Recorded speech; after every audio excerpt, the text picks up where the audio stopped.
et rebonsoir tout le monde. On accueille Betty. Betty les virgules Betty. Bonsoir. Bienvenue, bienvenue. Alors, je suis ravie de t'accueillir. Merci beaucoup d'avoir accepté mon invitation.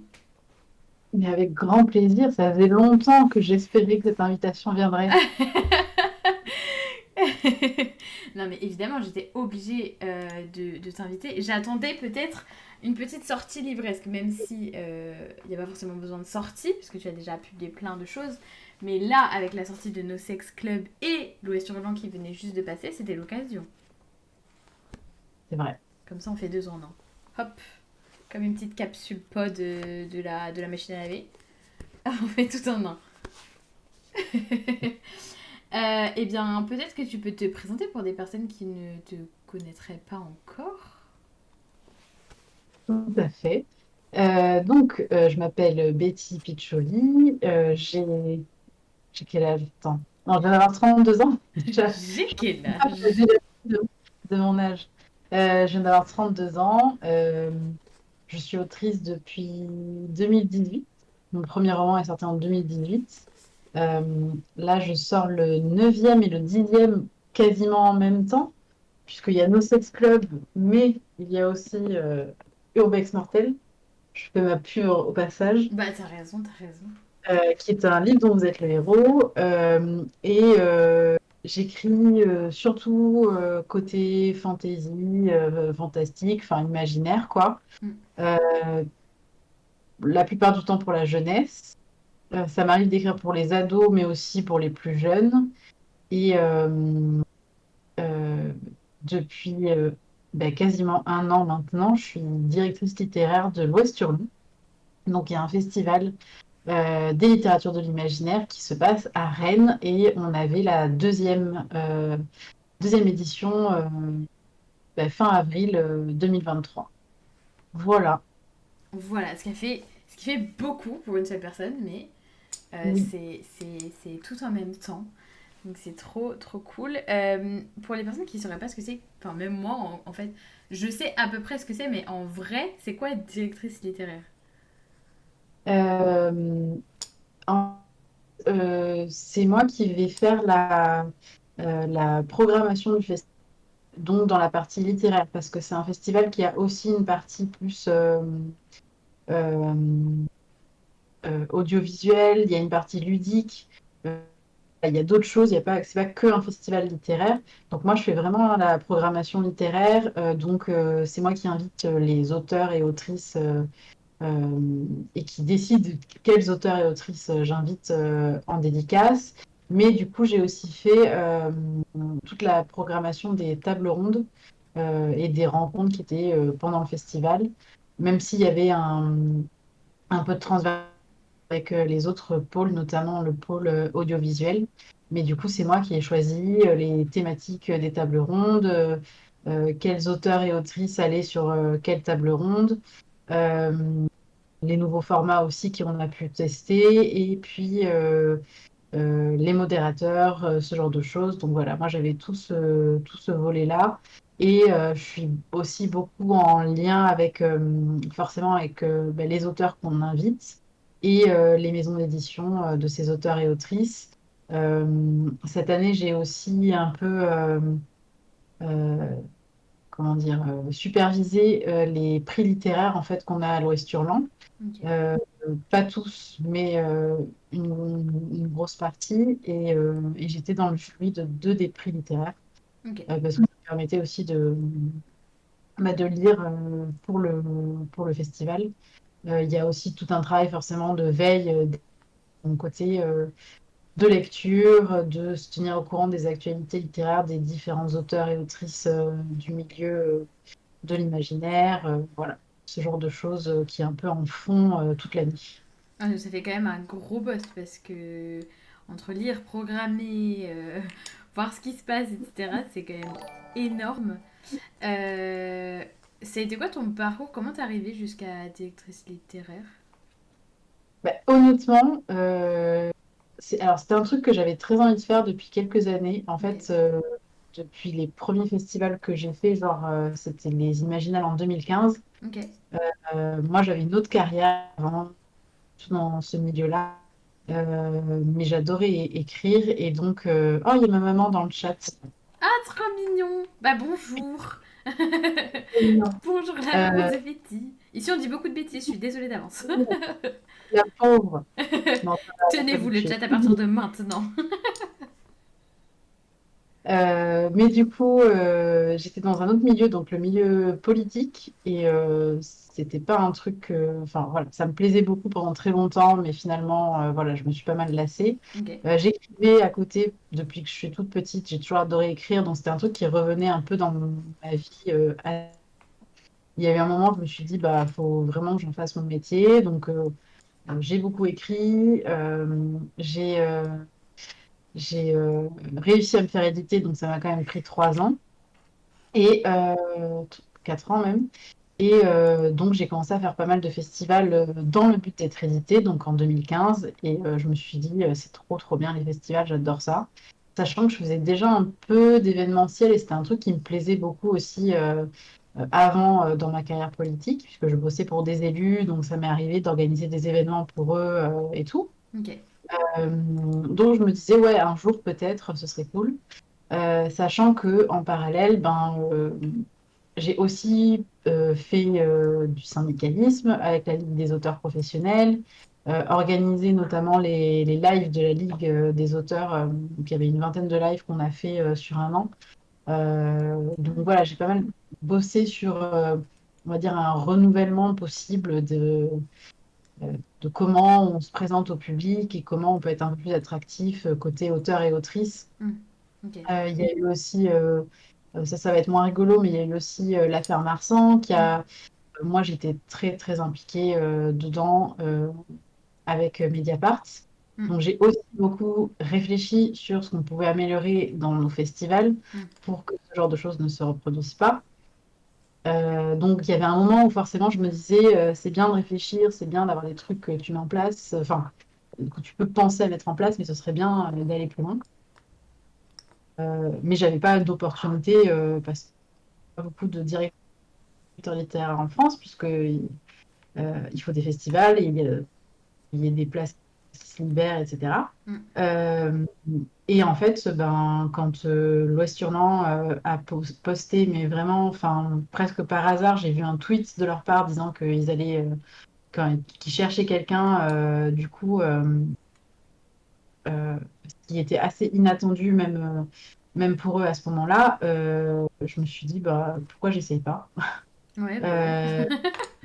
Euh, voilà, non, mais et sur le coup, j'étais en mode oui, mais je suis pas assez, enfin, je me connais pas assez, je suis jeune, enfin voilà, il y avait plein de trucs où je me disais, j'ai pas les compétences et tout. Et je me suis dit, je vais mettre dans la peau d'un mec grand, On le fait. Maintenant, c'est. hétéro de 50 ans, et me dire, je peux le faire, je peux tout faire. Je vais essayer de penser comme ça. Et du coup, ça a fonctionné. Ça a été une belle rencontre. En fait, euh, euh, certaines personnes de l'équipe me connaissaient déjà et connaissaient déjà certaines de mes prises de position, on va dire. Ok. Et ils étaient assez chauds en mode, en fait, c'est aussi ce dont on a besoin de savoir dans le milieu à quoi il faut faire attention, Hmm. à qui il faut faire attention aussi, on va pas se mentir. Hmm. Et on était sur la même longueur d'onde sur les valeurs qu'on voulait porter. Et, Ok. euh, et voilà, c'est comme ça que la rencontre s'est faite. Et on était chaud des deux côtés, quoi. Trop bien. Et du coup, un festival comme Voilà. ça, pour choisir les auteurs qui vont venir, les maisons d'édition, les tables rondes et s'organiser avec tous les autres pôles, ça met combien de temps? Alors, en vrai, normalement, ça doit mettre 1 an. Ok, ça doit mettre. Euh, En vrai, enfin, oui, l'ensemble des salons que je connais, on est sur 1 an de latence, vraiment, quand on commence, enfin, on commence à bosser sur le festival suivant, quasiment le lendemain de la fin du précédent, quoi. Sauf que là, ben, moi, j'ai été recrutée en septembre 2022, Ok. genre mi-septembre, fin septembre 2022 pour un festival en avril. Donc ça a été un peu chaud. Après, il y avait déjà beaucoup de choses qui étaient mises en place et qui étaient déjà lancées, mais il y a eu aussi beaucoup de changements, parce qu'il y a eu un changement de lieu notamment. Donc voilà, il y a beaucoup de choses qui sont reparties à zéro. Donc ouais, ça a été vraiment intense pour Oui. tout boucler dans les temps, sachant que bah, enfin, il y a des besoins logistiques de notre côté, du côté des maisons d'édition aussi. Oui. Au final, ça s'est plutôt bien fait, quoi. Ouais, donc il y aurait... Bah, moi, pour le coup, j'y étais et c'était vraiment très très chouette. Il y avait vraiment beaucoup de tables rondes intéressantes, tellement intéressantes qu'il n'y avait plus de place forcément pour y aller. Enfin, c'était trop cool et je pense que les prochaines, j'allais dire sessions, mais c'est pas sessions, les prochaines éditions, voilà, c'est ça que je voulais dire, seront très chouettes également. Je me permets de faire une petite parenthèse parce qu'on a été raid par Christelle Beidi. Merci beaucoup pour ton raid, j'espère que ton live s'est bien passé. On est avec Betty Piccioli qui est donc directrice littéraire de l'Ouest Hurlant et qui est aussi autrice et qui paraît donc No Sex Club dans très peu de temps et un autre livre, Urbex pardon, Mortel, quasiment en même temps, tu disais. Et donc, on parlait de ça. Pour l'instant, on parlait du festival. Je ne sais pas si vous y avez été ou si vous aviez envie d'y aller à l'Ouest-Hurlant, mais voilà, on parlait de ça et de comment ça se organise. Et justement, comment tu choisis les auteurs-autrices qui vont venir au festival? Comment ça se passe? Tu les contactes eux d'abord? Tu contactes les maisons d'édition? Tu contactes un organisme? Je sais pas. Comment ça se passe? Alors, bah, ça se passe assez simplement, c'est-à-dire que bah, c'est comme Edouard pourra vous en parler, moi, c'est aux auteurs qui me payent le plus cher pour venir. Ok. Ce qui te Plusieurs soudoie le mieux. Non, c'est complètement faux. Alors déjà, il y a des contraintes, enfin, des contraintes entre guillemets. Comme il y a des prix littéraires et on a des parrains et marraines, déjà de base, on invite les lauréats des prix littéraires de l'année d'avant et les parrains et marraines de l'année d'avant. Ok. Après, il y a un travail de choix de parrains, marraines pour cette année. Ok. Enfin pour l'année du coup à venir. Donc ça aussi c'est là c'est vraiment une décision collégiale, même si on fait, enfin c'est à moi de faire des propositions. Ce qui est assez rigolo, c'est que cette année, ben je suis arrivée, j'ai dit je voudrais que ce soit Katie Stewart et ils m'ont dit bah oui nous aussi. Enfin c'était Et nous on c'était était là, un bah, choix voilà c'est commun. ça, on est d'accord. Enfin il n'y a pas de débat. Il C'est n'y a pas eu débat. voilà, il n'y a eu aucun débat là-dessus. C'était déjà des deux côtés, Plutôt c'était cool. rigolo. Euh, mais après, sur le choix des autres auteurs, euh, faut faire une balance en fait. C'est un des trucs les plus durs, je trouve. Faut arriver à faire une balance de euh, jeunes auteurs pas encore très connus, qui sortent un premier livre. Et que tu as envie de mettre en avant, mais tu sais que bah, c'est pas forcément pour eux que le public va venir de prime abord parce qu'ils ne les connaissent pas encore, Mm. justement. euh, euh, Inviter des auteurs très installés dans le milieu en évitant certains soucis, voilà, enfin, certaines personnes qui peuvent ne pas être dans les valeurs du festival, on va dire. Mhm. C'est là aussi que moi, mon relationnel a beaucoup joué. Ok. Euh, Après, il y a forcément aussi, on avait une volonté d'être un peu plus jeunesse et young adulte pour cette année. Donc là, ça a été aussi l'apport de mes propres connaissances sur le sujet. Donc, arriver à inviter des personnes avec une offre différente en fait de livres pour que Ok. bah, tout le public qu'on espérait avoir se retrouve là-dedans. Donc voilà, il faut arriver à faire peut-être un peu plus classique, peut-être un peu plus young adulte, un peu de BD, des grands noms pour faire venir du public et pour que justement les plus jeunes auteurs, les auteurs moins connus, en profitent aussi pour se faire connaître. Enfin voilà, il y a une balance à avoir. Il y avait forcément de notre côté un souci de base, on va dire, dès la première édition de l'Ouest-Irlande, qui était d'avoir la parité, ce qui n'est pas le cas dans tant de festivals que ça. Mm. Alors moi, j'avoue, la parité, je ne l'ai pas respectée du tout, puisqu'il y avait plus de femmes que d'hommes. Oups. Et je pense que l'an prochain, ça va être encore pire de ce côté-là. Ah. Mais tant pis, enfin, moi, si c'est dans ce sens-là, ça me va. On Euh, rebalance un peu de notre oui, voilà, c'est côté. ça, c'est une balance dans le sens. Mais voilà, du coup, il faut arriver à trouver voilà, aussi des auteurs qui ont des actualités, d'autres qui ont peut-être beaucoup de livres qui fonctionnent tout le temps et on sait qu'ils vont être aussi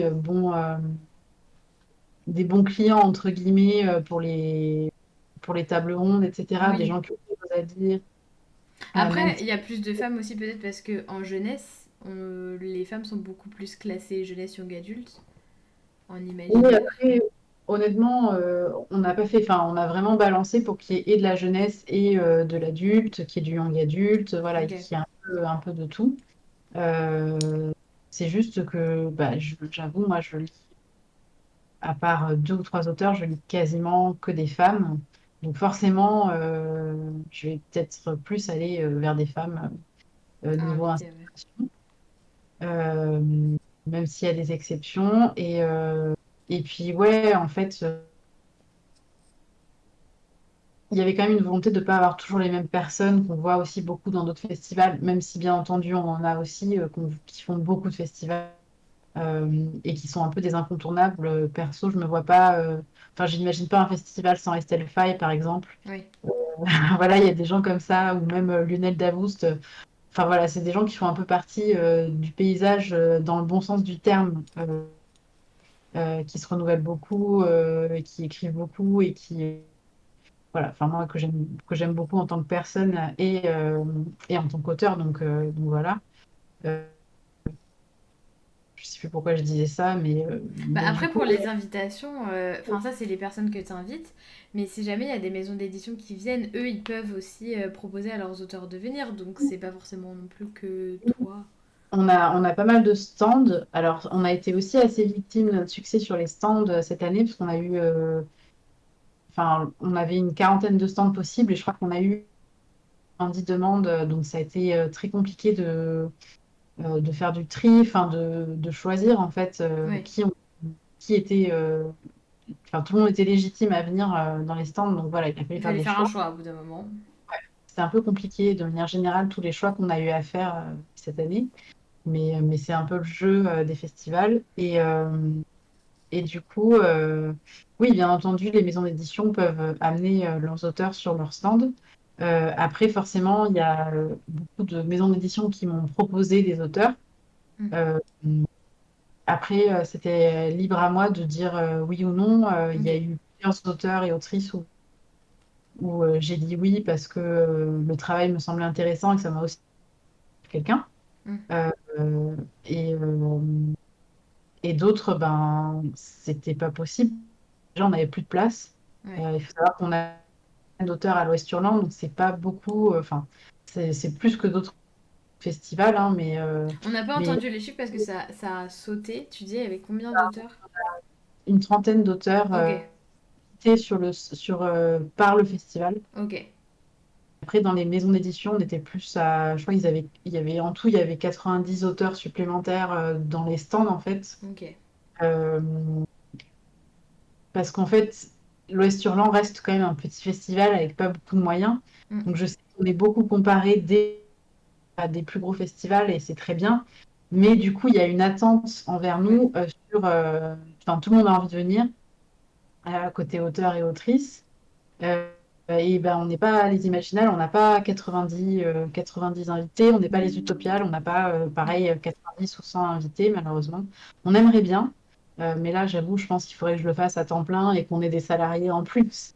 Oui, en Euh, fait c'est une organisation qui est beaucoup plus grosse et on se rend pas ouais, forcément compte que ouais, l'organisation aussi, bah ça limite les envies. En fait, même si on aura envie de faire quelque chose d'énorme, c'est que la deuxième édition et déjà pour la deuxième édition c'est hyper cool.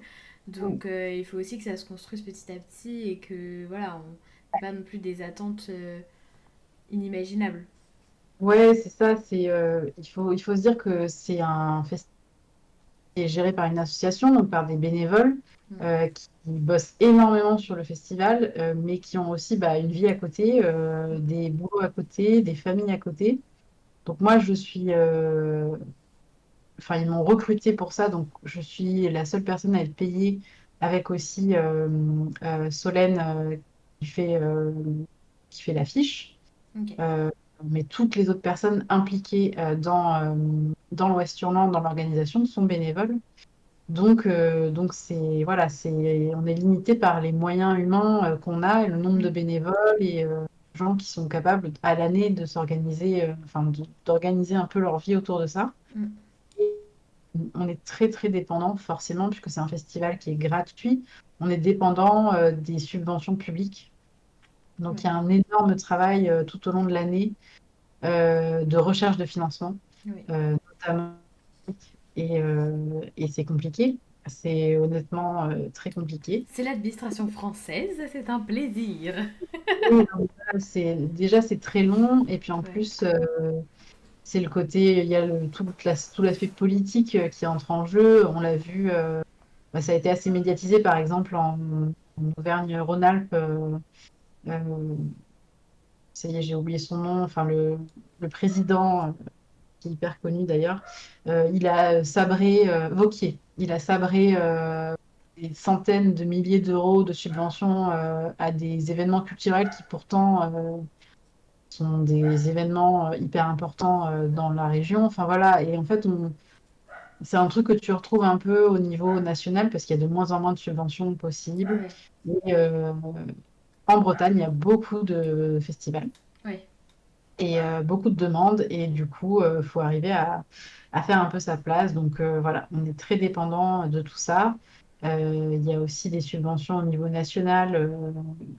En deuxième année, on n'était pas forcément éligible à tout. Donc voilà, c'était un peu une année un peu compliquée pour ça parce qu'on est encore trop jeune pour certaines subventions et en même temps, on n'a pas encore vraiment fait nos preuves pour d'autres. Enfin voilà, c'est un peu compliqué. Donc voilà, il faut gérer aussi tout ça, euh, qui n'est pas forcément toujours évident. Ça peut être un peu angoissant à certains moments, mais oui, c'est pour ça qu'on n'a que 30 auteurs invités. Je crois que j'en ai invité même deux de moins, parce que justement, je voyais venir les problèmes financiers. Ok. Euh, et, euh, et du coup, ce qui se passe pour les invitations, là, moi, j'ai procédé en écrivant aux auteurs directement.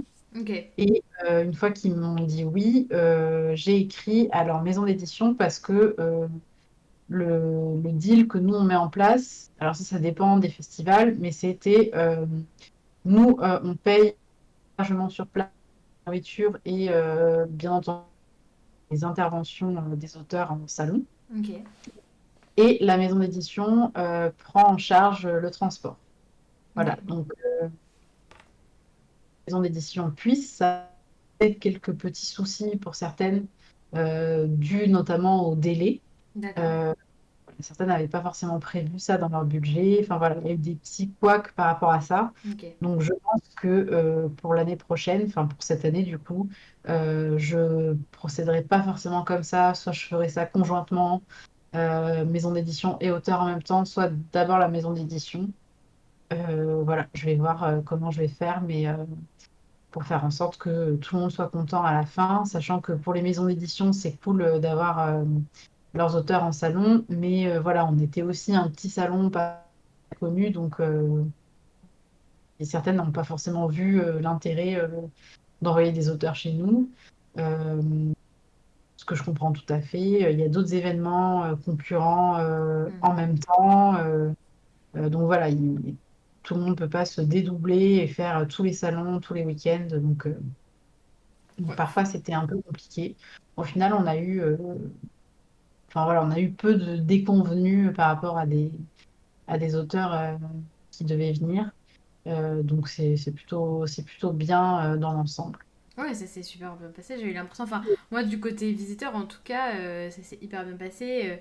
Enfin, par exemple, Aiden Thomas, qui est quand même un énorme auteur, je sais pas si on dit auteuriste, pardon, pour Hélène Thomas. Il accepte les deux. Ok. Alors, et du coup, bah, là, on n'avait quasiment pas d'attente pour le voir. On pouvait discuter avec lui pendant assez longtemps et tout. Et c'est un peu l'avantage aussi des petits festivals, c'est que on peut parler aux auteurs et aux autrices assez longtemps parce qu'ils sont un peu plus accessibles qu'ailleurs. Ouais, Et moi, je trouve ça chouette quand même parce que, enfin, ça arrive peu de fois où on puisse vraiment discuter du livre quand on l'a lu ou de ses impressions, etc. Enfin, quand t'as des gros festivals genre Livre Paris ou le Salon de Montreuil, tu peux moins discuter quand même. Donc ça, ouais. c'est hyper cool. Et la programmation était très cool. Ben merci. De rien. Ouais, non, bah, c'était un peu le compromis qu'on voulait faire. Enfin, le lieu permettait d'être un peu plus cool. Le seul souci qu'on a eu, c'est qu'on avait vraiment pas prévu autant de monde Ouais, côté visiteur. Donc forcément, la librairie était plus petite que prévu. ouais, Euh, Enfin, de base, la librairie devait pas se faire à cet endroit, mais la ville a mis très longtemps à nous dire que non, on pouvait pas le faire à l'autre endroit. Donc on a dû prévoir un peu en dernière minute. ouais.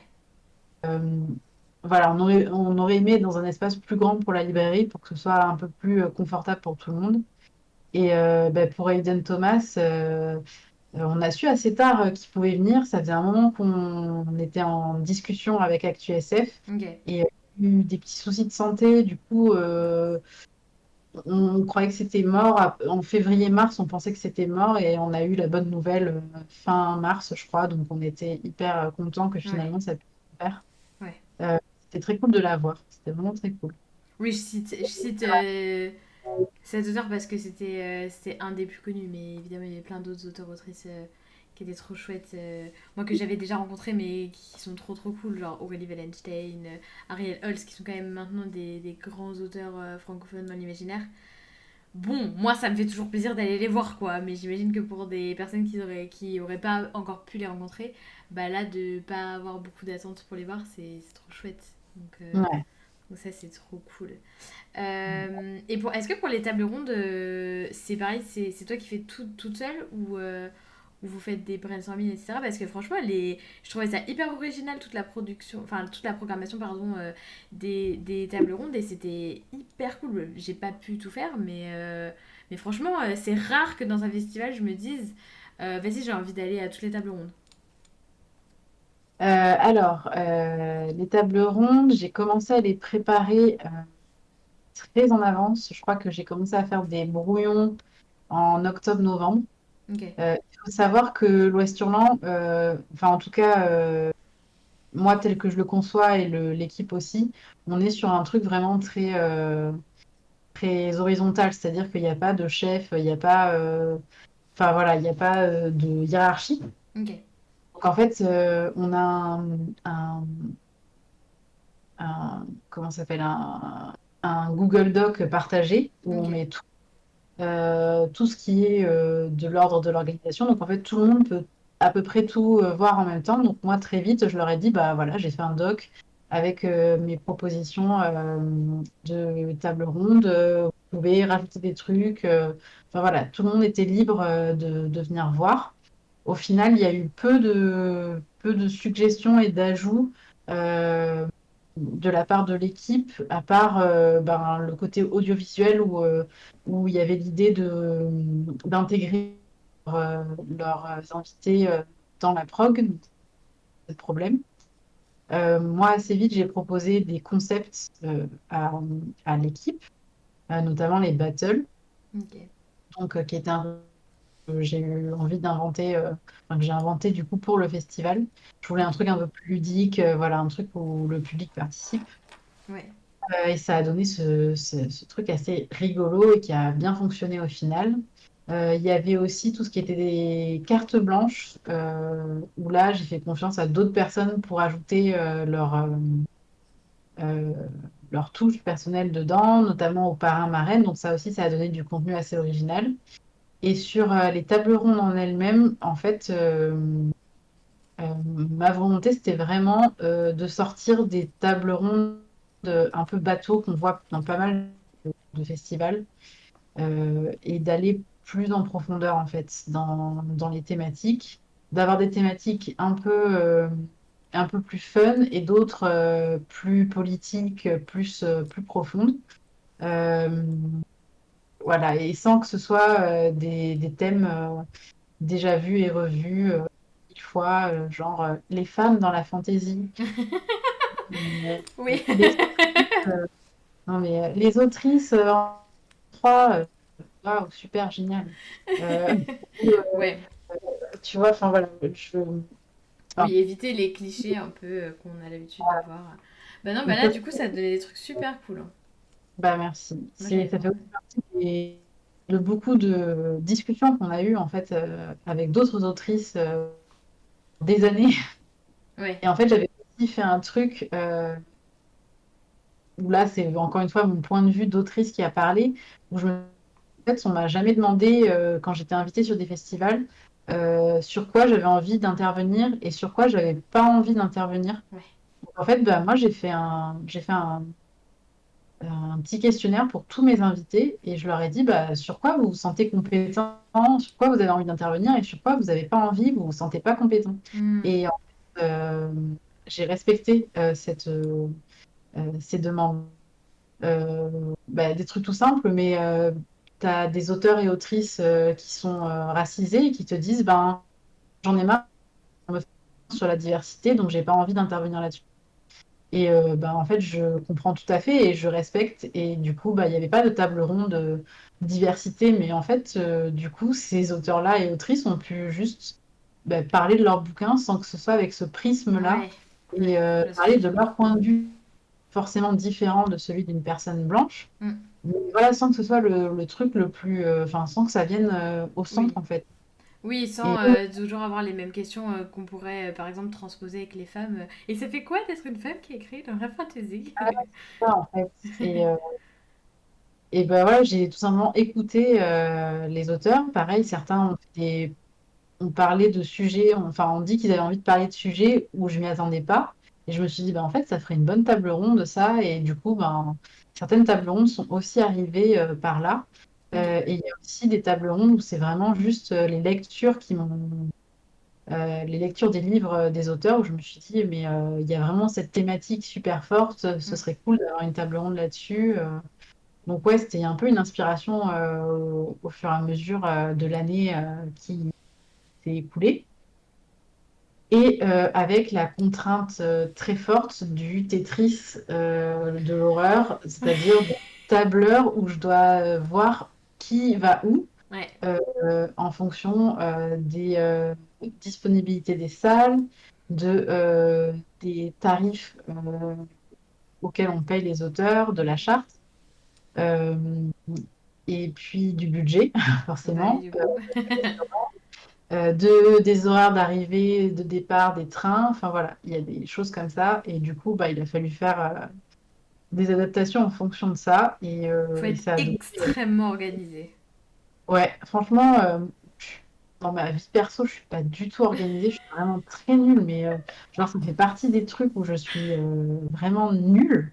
Et là, je me suis dit, là, Betty, va vraiment falloir que tu bosses. Mais en fait, comme c'est un truc qui me plaisait vraiment, euh, bah, je sais pas, enfin, j'ai fait mes tableurs avec des couleurs, des machins, des trucs. Et j'étais hyper organisée toute l'année. Et je me suis dit, waouh, j'ai jamais fait. Jamais été haute comme ça. Donc, c'est bien la preuve que ça me plaît vraiment, quoi. Donc, Trop bien. Euh, Et du coup, c'est déjà. Enfin, c'est déjà. J'imagine que c'est parti pour l'année prochaine pour l'organisation. oui, alors moi j'avoue que, et je pense que toute l'équipe c'est un peu pareil, il y a eu quand même beaucoup de fatigue après le Normal. festival, décembre. Donc là, ça reprend assez doucement, Oui. sachant qu'il y a toute une partie bilan qui est importante à faire, Mm.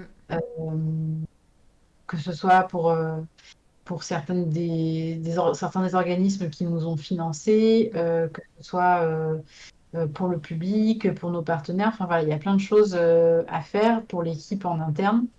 Donc voilà, il y a toute une partie bilan qui est en train de se faire et en fait, on se laisse un peu tout l'été pour voir quel changement il doit y avoir Ok. pour l'an prochain. Aussi l'équipe, certaines personnes vont partir, certaines peuvent moins s'impliquer, d'autres Mm. arrivent. Donc voilà, il y a des choses à remettre en place forcément. Moi, j'avoue, je suis déjà. Alors, j'avoue, j'ai du mal à aller sur ma boîte mail. J'ai Ouais. un de ma boîte mail parce que j'avais tellement de mails les dernières semaines que je suis là, je la Ouais. regarde et je me dis, oh là là, quel enfer cette boîte mail. Et, en fait, là, je reçois que des mails trop cool de gens qui nous remercient. Enfin voilà, il n'y a Trop pas de bien. raison de paniquer. Mais du coup, j'avoue, je commence déjà à réfléchir à des trucs, à de la programmation, forcément, parce que Ouais. bah, je continue mes lectures et voilà, il y a des choses Qui qui me t'inspire. paraissent évidentes déjà, ou des choses dont on a parlé entre nous déjà dans l'équipe en se disant l'an prochain, il faut trop qu'on fasse ça. Enfin voilà, Ok. il y a des choses, on est très enthousiaste quand même, mais il faut qu'on arrive à rester, comment dire, à rester réaliste sur les moyens humains parce que c'est vrai que c'est quand même très fatigant. Donc il y a aussi des Ouais. choses à réajuster pour que ce soit moins, que ça prenne moins de temps, moins de place Ouais. pour certaines personnes, quoi. Et s'il y a des personnes qui veulent vous aider, parce que comme tu disais, c'était bénévole, s'il y a des gens là, en voyant ce live ou peut-être en entendant parler, comment ils peuvent vous aider, comment ils peuvent rejoindre l'aventure? Alors, il y a plusieurs possibilités. Alors déjà, il y a le fait d'être bénévole pendant le festival et un peu avant et enfin sur place, quoi. Donc ça peut être vraiment cool d'être. Moi, je l'ai déjà fait en tant que visiteur, visiteuse sur des festivals, de pas juste être visiteuse, mais aussi de prendre et d'être dessus. Et c'est vrai que ça permet de voir le festival sous un autre angle, Mm. en donnant quelques heures de son temps et en s'amusant à côté sur le festival aussi. Donc ça, c'est possible, ce sera possible quelques mois avant le prochain festival de s'inscrire pour ça, mais pour Ok. donner vraiment un peu de temps le jour J, quoi. Ok. Après, s'il y a des personnes qui veulent rentrer dans l'équipe d'organisation, c'est vrai que, à part moi, tout le monde est.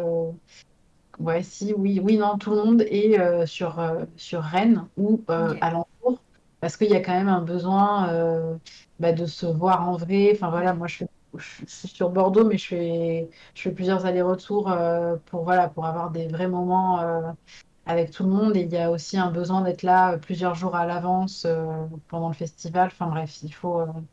Voilà, donc on privilégie dans l'orga des gens qui sont du coin ou qui peuvent venir facilement sur Rennes. Ok. Euh, Comme je disais, c'est quelque chose de très chronophage. Ouais. Donc, s'il y a des personnes qui veulent rentrer dans l'organisation, il faut avoir du temps à y consacrer.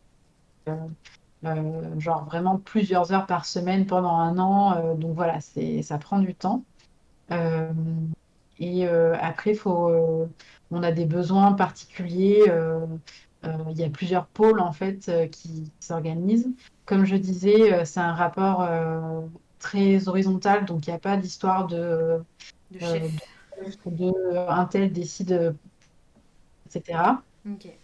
Euh, Il n'y a pas de pouvoir à prendre. Enfin voilà, c'est un truc qu'on essaie vraiment d'éviter au maximum. Oh, je peux Euh, pas être dictatrice, c'est ça que t'es en train de me dire? non, tu ne peux pas venir et dire moi je veux faire ça et vous allez vous taire. Non, mais après, forcément, il y a des personnes qui dirigent des pôles, mais c'est toujours vraiment Oui, c'est dans plutôt une idée d'équipe que. un truc collégial et parce que bah, il y a forcément des moments où il y a des prises de décision, il faut Ouais. que quelqu'un. Et puis voilà. Mais de manière générale, c'est vraiment un truc très, très collégial, vrai partage entre les différents pôles et, euh, et voilà, essayer d'avoir des valeurs communes de toute façon. Et voilà, il y a aussi, on a c'est vrai que là aussi, ça peut toujours être intéressant, par exemple, pour des gens qui lisent beaucoup, ça peut être intéressant d'essayer de rejoindre le jury d'un des prix. Ok. Euh, c'est des prix assez, enfin voilà, les thématiques sont assez spécifiques. Il y a vraiment le prix BD, donc c'est la BD adulte en imaginaire. Il y a un prix poche, donc que des parutions poche imaginaires. Et on a un prix jeunesse, donc c'est du 8 enfin non, 9 12 ans, pardon, en imaginaire aussi. Ok. On a des revues et essais Donc là, que des revues et essais qui concernent aussi la pop culture, le monde de l'imaginaire, etc. Et, euh, oui, ça peut être sympa pour des gens qui aiment bien lire, qui sont un peu spécialisés ou professionnalisés dans ce milieu-là. Il est possible qu'on lance d'autres prix, mais je sais, pour l'instant, on n'a pas encore eu notre réunion Oui, sur les prix. c'est à On dire. verra si ça se fait cette année ou pas, si on a le temps, l'énergie, l'argent, voilà, ce genre de choses. Ok. Euh,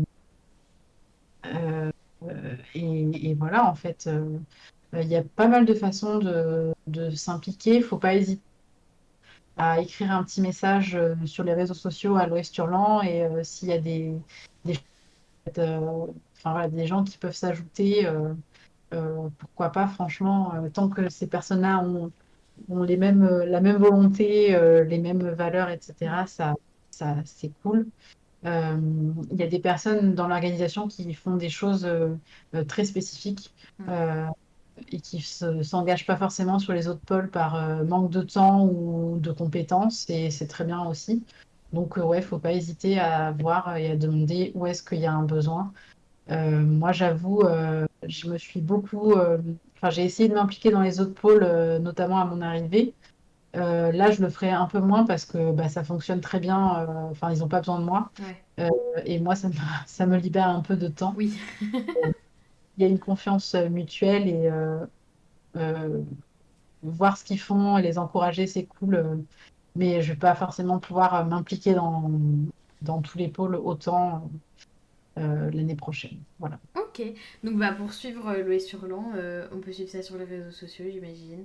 Ouais, Instagram, tout ça, tout ça. oui. Ok, très bien. Bah moi je serai là l'année prochaine parce que Oui. c'était trop cool. Voilà. Et oui, Euh, c'est vrai que je rajoute juste parce que je vois que Luna en parle. Je savais plus si notre appel au don était toujours, est toujours. actif. Mais oui, aussi, si on a un peu d'argent à donner, ça peut nous arranger pour boucler le, le budget de cette année qui n'est pas totalement bouclé, malheureusement. On attend encore des subventions et on n'est pas encore sûr de toutes les avoir. Ok. Euh, donc voilà, si jamais Lunar a mis dans le chat. Ouais, si vous voulez aider financièrement, si vous pouvez, n'hésitez pas. Du coup, le lien est dans le chat. Et pour parler un peu plus de toi en tant qu'autrice, donc moi j'ai reçu No Sex Club, dont j'ai entendu parler il y a un petit moment. Et donc je me suis impliquée sans faire exprès sur Twitter. Mais du coup, ça m'a trop donné envie de lire. Est-ce que tu peux... Alors, j'ai dit un petit peu au début du live de quoi ça parlait, mais entre-temps, des personnes sont arrivées. Donc, est-ce que, en quelques phrases, en essayant de pas trop spoiler, nous dire de quoi ça parle et quels sont les thèmes? Alors, No Sex Club, c'est l'histoire de deux meilleurs amis d'enfance, donc Alan et Tilda, qui rentrent en première au lycée et qui se sont mis dans la tête depuis très longtemps que ils sont nuls parce qu'ils sont, selon eux, les derniers de la classe à ne pas avoir pratiqué le sexe. Et donc, ils pensent que tous leurs soucis au lycée et leur non-intégration est dû à ça. Et donc, ils se sont lancés pendant l'été un défi qui est d'avoir leur première fois, sauf qu'ils n'ont pas réussi. Et arrivés à la rentrée, ben, ils sont un peu dépités. Ils se disent que l'année va encore être compliquée. Sauf que dans leur classe, cette année, il y a une nouvelle élève qui arrive, qui s'appelle Acerola, et tout le monde la trouve super stylée et mystérieuse. Et en fait, Alan et Tilda remarquent que sur son, sur son sac à dos, elle a un badge avec les couleurs du drapeau ACE, du drapeau asexuel. Et du coup, ils se disent, mais attends, du coup, elle assume totalement, elle est Hmm. asexuelle, elle assume, je comprends pas, enfin, Ouais. quel est le truc et comment elle peut être aussi cool Hmm. et sûre d'elle en étant asexuelle, enfin, c'est pas possible. Et du coup, en fait, ils vont découvrir cette fille et nouer une amitié avec elle. Et on va dire que par un concours de circonstances, ils vont créer ce qu'on appelle le No Sex Club. Donc un club pour ceux qui décident au lycée de ne pas pratiquer le sexe et qui est aussi un club d'éducation sexuelle, mais faite par des élèves pour les élèves, Ouais. du coup par des ados pour les ados, Ouais. et qui parlent des sujets qui les intéressent vraiment autour de la sexualité, de l'amour, etc. Et donc voilà, il va se passer plein de choses pour eux dans ce club, hors du club, et dans tout le lycée. Voilà. Trop cool. Ouais, c'est des thèmes qui sont pas encore trop mis en avant. Enfin, on commence un peu à parler dans la diversité bah, de toutes les sexualités, mais j'avoue que la sexualité, j'ai l'impression que c'est un peu récent de ce que j'entends dans les podcasts, etc. Parce que j'écoute pas mal de podcasts féministes et on en parle du coup. Mais c'est quelque chose qui est quand même encore assez tabou et mal compris. Est-ce que toi, t'as fait des recherches particulières ou juste bah, c'était un thème qui te, voilà, qui te parlait entre guillemets ou que tu avais à cœur de mettre dans un livre? Comment t'as fait pour construire ton livre? Alors, de base, en fait, No Sex Club, mon idée vraiment, c'est que, alors je vais être très honnête, moi, j'ai perdu ma virginité super tard, Mm, enfin ok. super tard, à 20 et pendant des années, ça a été euh, un sujet hyper important dans ma vie. Ok. Euh, Parce que, comme tout le monde autour de moi l'avait déjà fait et que c'était vraiment la normalité, Mm, je me sentais hyper à part et j'avais l'impression qu'il fallait que je le cache, notamment mm, pendant mes études supérieures. J'étais à Sciences Po, dans ce qu'on appelle une grande école avec une ambiance où le sexe est omniprésent, l'alcool en soirée, machin et ouais. tout, et où tu as l'impression que vraiment tout le monde fait ça avec tout le monde. Enfin voilà. Donc en fait, moi, je masquais ma absence de pratique. C'est allé tellement loin que j'avais carrément un pote qui mentait. Enfin, c'est pas moi qui lui avais demandé, mais qui faisait croire qu'on couchait ensemble. Il Ok. m'a dit, ouais, parce que c'est la honte pour toi, donc je dis qu'on a déjà couché ensemble. Enfin, j'étais là, mais c'est. Alors Enfin, que non. c'est pas du tout la honte. Oui, non, mais c'était vraiment des trucs assez bizarres comme ça. Et Ouais. plus j'avançais, plus je me disais, en fait, le jour où je vais avoir ma première fois, ça va être horrible parce que enfin voilà, je vais être moquée, etc. Ok. Bon, heureusement, ça s'est pas passé comme ça du tout. Euh, mais du coup, c'était vraiment un sujet dans ma vie. Mm. Et quand j'ai eu ma première fois, après, je me suis dit, mais en fait, ça n'a rien changé Ouais. du tout à Je ma suis vie. toujours la même personne Et finalement. genre, vraiment rien. Et en fait, ouais, ok. Enfin bon, voilà, c'était assez spécial. Et donc, c'est un sujet qui m'est beaucoup revenu. Et en fait, il y a des personnes dans mon entourage qui sont asexuelles, qui ont mis du temps à s'en rendre compte aussi. Mm. Donc, j'ai aussi vécu la compréhension de la part de personnes très proches de cette problématique, puisque ça en devenait une dans des relations et parfois malheureusement avec des abus aussi, Mm. enfin, il faut aussi le dire. Mm. Et donc du coup, en fait, je me suis intéressée à ça avec ces deux prismes, mon histoire perso et l'histoire d'amis qui sont du coup sur le spectre asexuel. Mm. Et je me suis dit, en fait, pour moi, ces deux soucis-là étaient liés, c'est-à-dire qu'on a tous la pression Mm. euh, autour du sexe. Et dès l'adolescence, en fait, je me suis dit, mais toutes les séries qu'on regarde, les Ouais. films, t'as des gens de 25 ans hyper gaulés qui jouent des ados de 15 ans Ouais. et avec à chaque fois une vie sexuelle complètement débridée. Ouais. Je pense à Elite, je pense à Riverdale, enfin à Moi, plein c'est les de... pires, je pense. Euphoria, Euphoria, ouais, c'est vrai, ce que j'allais dire. Euphoria, j'adorais au début, et puis en fait, je me suis dit, mais en fait, non, c'est hyper malsain, Bah, je c'est trouve la que surtout violence. les saisons suivantes où c'est Ouais. hyper sexualisé et tu te dis, mais à cet âge-là, peut-être pas, non? Voilà, et du coup, je me suis mise à réfléchir là-dessus. En plus, bah, j'ai une petite sœur qui a maintenant 15 ans, donc la question, enfin voilà, c'est des questions qui se posent aussi. Ouais. Elle arrive à l'âge où on se pose ce genre de questions. Mm. Et, en fait, j'avais envie d'écrire, de prendre toutes ces thématiques-là et d'écrire là-dessus, Ouais. euh, et de déculpabiliser à mon échelle les ados. Ouais. Euh, et en fait, ben, c'est comme ça qu'est venue l'idée de No Sex Club. Et donc, ouais, j'ai fait beaucoup de recherches parce que c'était pas un sujet que je maîtrisais Notamment, je pense à la prévention, à pas mal de choses autour de l'éducation sexuelle. Donc, il a fallu que vraiment je me renseigne beaucoup. J'ai beaucoup appris. Mm. Euh, j'ai lu des livres et des romans écrits par des personnes asexuelles.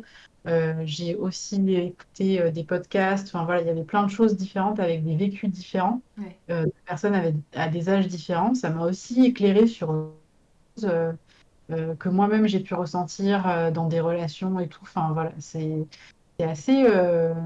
Enfin, ça m'a fait une introspection aussi C'est assez sur ma. personnel comme livre. Ouais, franchement, ouais. Après, enfin, je dirais qu'il y a un peu de choses personnelles dans tous les personnages qu'on va voir. Ouais. Il n'y a pas un qui me représente, mais Ouais, juste c'est. les quatre, parce qu'il y a un autre personnage dont je n'ai pas parlé, mais qui devient assez important au fur et à mesure. Ok. J'ai mis des choses de moi dans les quatre. Euh, et vraiment, j'avais envie de passer pas mal de messages. Je pense que le principal, c'est beaucoup autour du consentement Ouais. euh, et de l'idée de la pression qu'on se met et qu'on ne devrait pas, et quand est-ce qu'on Ouais. se force et quand est-ce qu'on se force pas, enfin quand est-ce qu'on a l'impression de s'être forcé et qu'on n'aurait peut-être pas dû, et que, enfin voilà, je me dis, s'il y a des ados qui lisent ça, peut-être qu'ils vont pas aller dans des situations où moi j'ai pu me mettre, ou d'autres ont pu se mettre, parce que bah là, ouais, ça y est, c'est le moment, il faut, ouais, putain, j'ai 18 ans, il faut que j'y aille. Tant pis si ma première fois est ratée. Enfin voilà, il y a des trucs comme ça où je pense que il y a des C'est un mauvaises expériences. peu. C'est un peu un message que tu aurais voulu te délivrer plus jeune. Oui, oui, et encore, moi j'ai beaucoup lutté, mais en fait, quand je fais la rétrospective, le nombre de fois où j'ai failli, et Ouais. au dernier moment, mon esprit m'a dit, mais en fait, non, t'as pas du tout envie, c'est Ouais. pas du tout ce que tu veux. Et qu'après, je me culpabilisais tout seul en mode, oh putain, j'aurais dû, au moins ça Ouais. aurait été fait. En fait, je suis super contente d'avoir tenu. Ouais. Mais j'étais dans les circonstances où je pouvais tenir.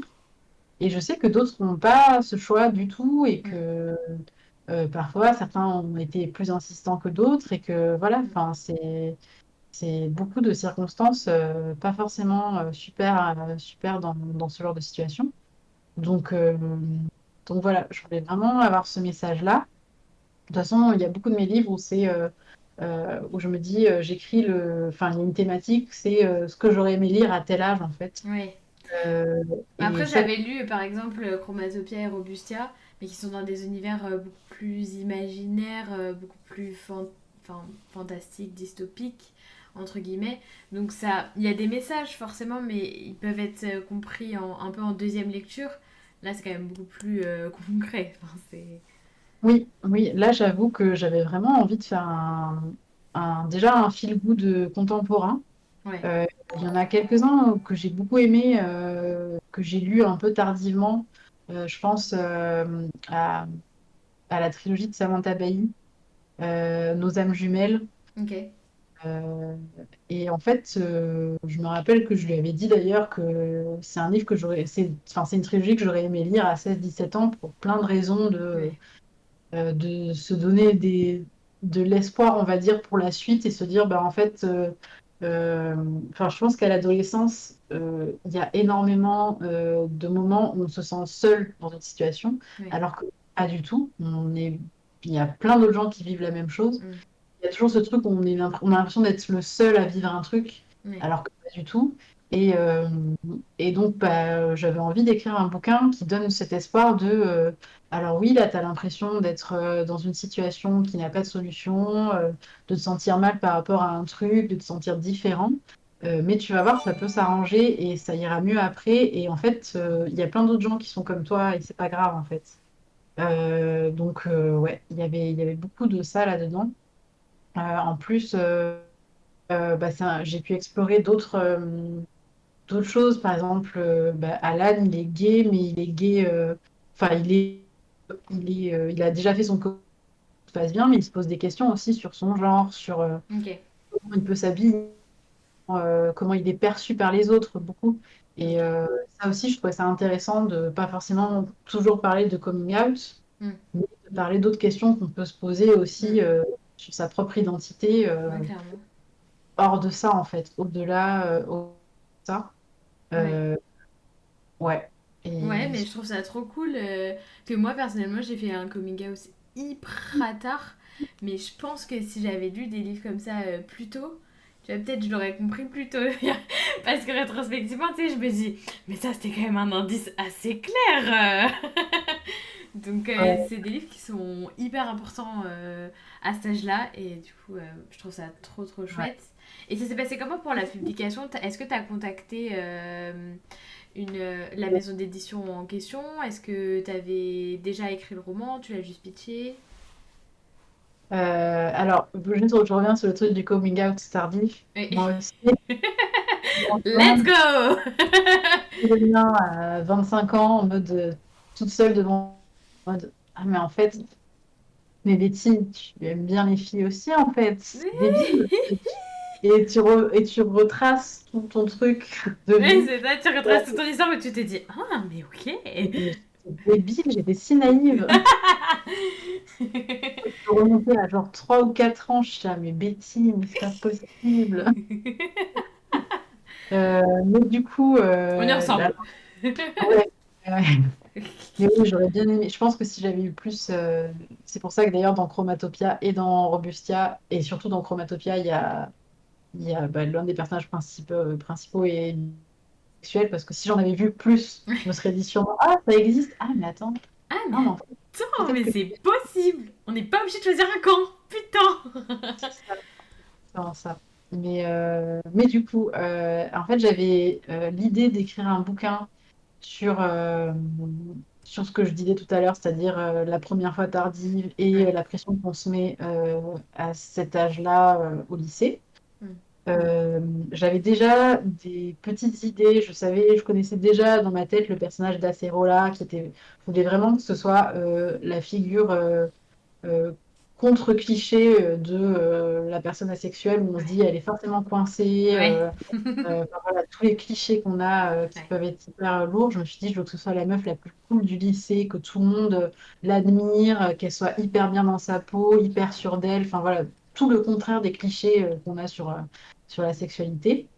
Et en fait, comme beaucoup d'idées de romans que j'attends de voir si ça prend, si l'idée reste en fait. Ouais. Ok. Je me mets pas à écrire tout de suite parce que j'ai pas mal de projets à la suite. Oui. Donc je me suis dit, bah, si cette idée elle reste, on verra ce qu'on en fait. Je voulais que ça se passe dans un lycée, je voulais qu'il y ait une ambiance presque à l'américaine, mais dans un lycée français. Enfin voilà, un truc un peu. J'avais plusieurs idées en tête. Ok. Et c'est resté, je pense, pendant un an dans mon esprit. Et en fait, pendant que on va dire, du démarchage pour mes prochains projets, enfin voilà, comme j'en fais assez souvent auprès des maisons d'édition, euh, du côté de Slalom, on a eu un rendez-vous avec une éditrice que j'avais déjà rencontrée 2 ans avant. Enfin, on Ok. avait failli bosser ensemble. Enfin voilà, il y avait plusieurs. Oui. On se tournait autour depuis un moment. Donc elle me dit, ben, viens, on fait une visio avec ma nouvelle éditrice et on discute un peu des projets, de ce qu'on pourrait faire ensemble. Ok. On a commencé à discuter. On a discuté de toute autre chose, mais genre pendant très longtemps. Ok. Et juste au bout de genre 1 heure, elles me disent toutes les deux, est-ce que toi, tu serais partante pour faire plus du contemporain, parce on avait beaucoup parlé d'imaginaire, Ok. et elles me disent, on aimerait, enfin, de manière générale, le contemporain, chez nous, on aime le développer, et on aime bien développer autour des personnes qu'on n'entend pas trop et des questions LGBT, etc. euh, voilà, avec des angles un peu nouveaux et qu'on n'a Ok. pas trop entendus.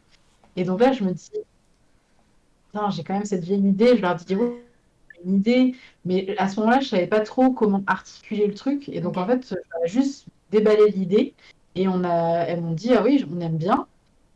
Et en fait, je me suis mise à réfléchir sur le coup Ouais. à pas Ok. mal de choses. L'idée du terme No Sex Club est arrivée, mais vraiment pendant le rendez-vous. Ok. Et elles m'ont dit vraiment, ça a l'air cool. Est-ce que tu peux nous proposer un peu plus que juste l'idée, quoi? Et donc, ben, je me suis mise à bosser dans mon coin. J'ai écrit le synopsis. Donc, c'est-à-dire un résumé complet du livre jusqu'à la fin qui dévoile la fin. Ouais.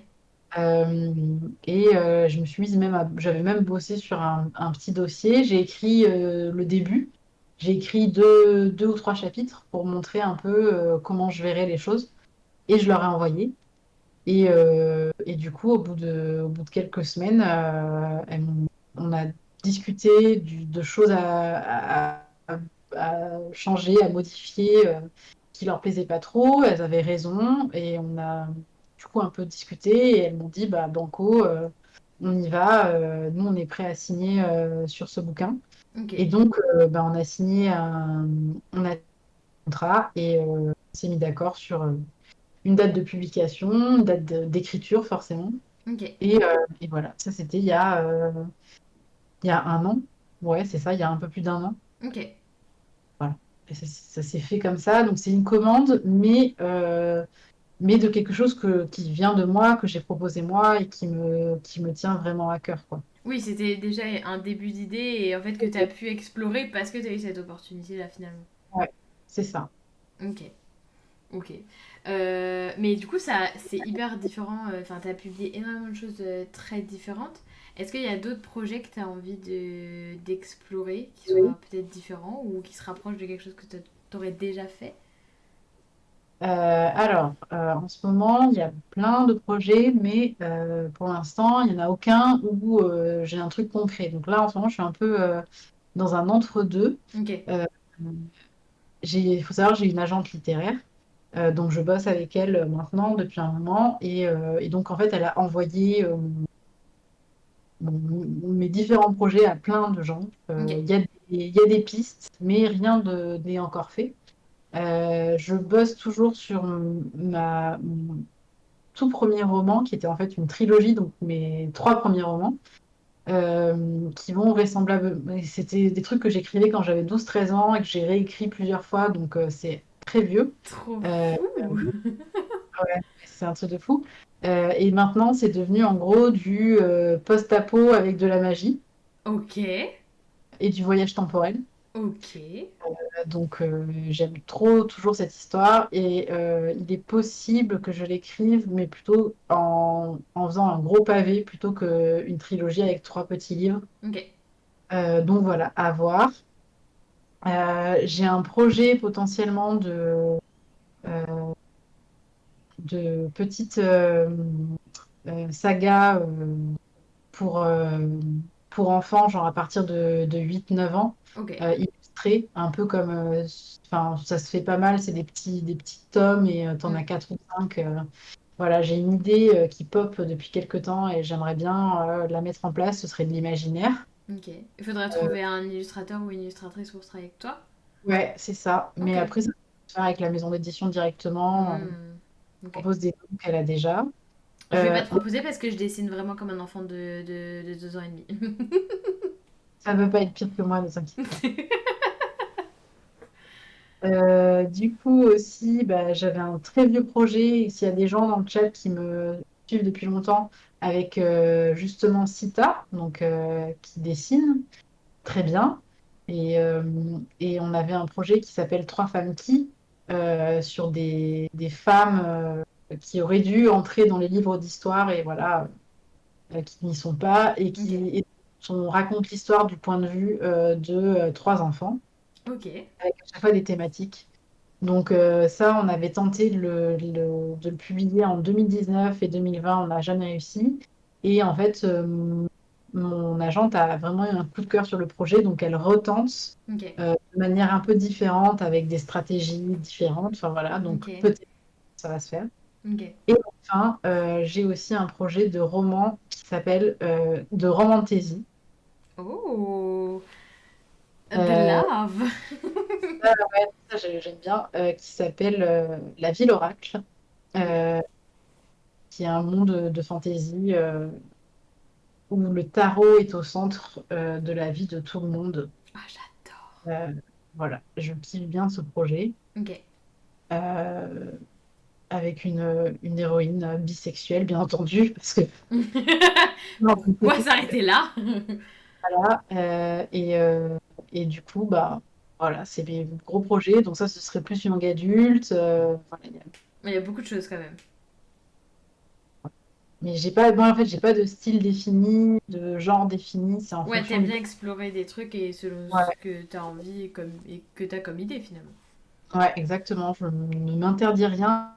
Bien, à la limite, si je peux faire un livre dans chaque genre à terme, Ouais, j'aime. trop bien, trop stylé. J'avoue que j'ai déjà dépassé mon heure parce on est bavarde, mais tu es trop intéressante. Du coup, si vous avez des questions, c'est le moment avant que je libère Betty. Mais en attendant, est-ce que tu as des livres à nous recommander? J'adore demander des recommandations de livres, comme si j'avais pas assez d'idées. Des recommandations de livres. Ouais, Magic Charlie de la trilogie, c'est trop bien. Ouais. C'est du jeunesse et ça, mais c'est des gros pavés. Ouais, j'ai jamais lu, mais j'ai entendu que du bien. C'est trop trop bien.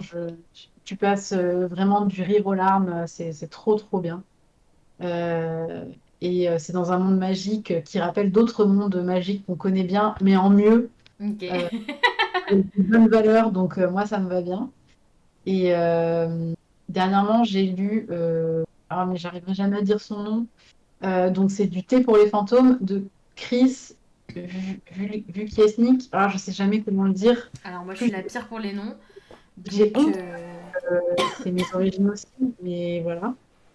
Mais c'était trop bien du thé pour les fantômes. ok. Attends, je cherche. C'est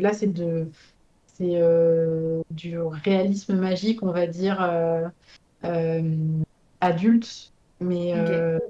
j'aime trop. Je vois ce que Et c'est. dernière reco. Alors, pardon, c'est Chris Vuklizevic. Ok. Ah, mais je crois qu'on avait déjà vu la couverture ici. Il y a quelqu'un qui l'a lu. Ouais, Ça c'est me vrai qu'il est sorti il n'y a parle. pas très longtemps. Il a bien, bien buzzé. Donc, Bah, la couve est cool. Là, je l'ai sous les yeux, je ne peux pas vous la montrer. Mais la couve est cool. Enfin, moi, et j'aime bien. l'histoire est très belle. C'est une histoire familiale où on suit le destin de plusieurs femmes d'une même famille avec un peu de magie, d'imaginaire à l'intérieur. Et c'est vraiment très joli. Ok. Et voilà. Et la dernière reco, euh, c'est Sirène et l'oiseau maudit de Mhm. Yasmine Djebel, plutôt en young adulte. Comme ça, vous avez jeunesse, young adulte, adulte, Ouais, trop bien. avec trois femmes très talentueuses et des récits très différents. Voilà, Ouais, ben je l'ai pas encore lu, mais celui de Yasmine me fait il est très évidemment bien trop envie.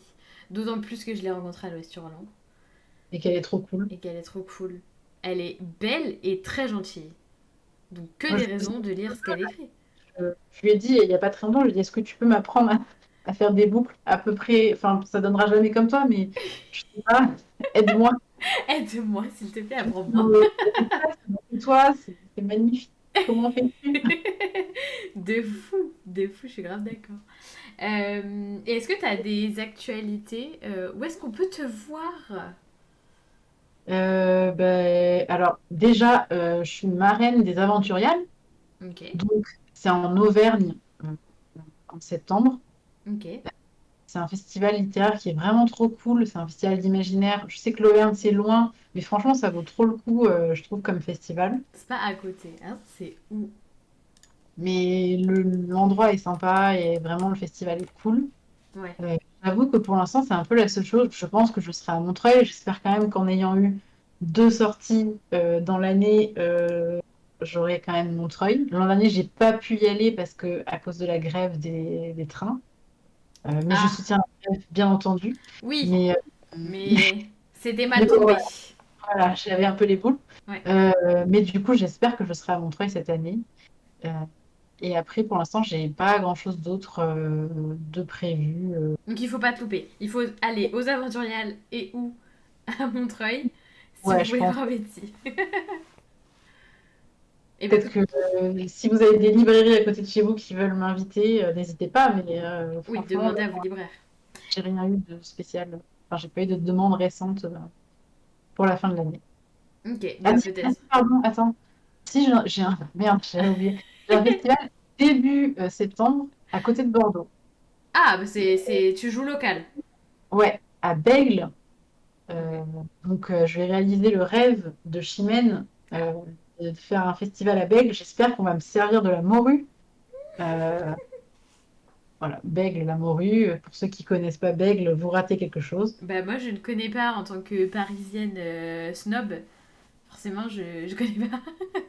Pas très grave. Mais du coup, ce sera le 9 septembre. C'est un petit festival Ok, qui se lance. Et donc, ben, j'y serai. Voilà. Si vous êtes près de Bordeaux ou à Bordeaux, vous pouvez venir me voir.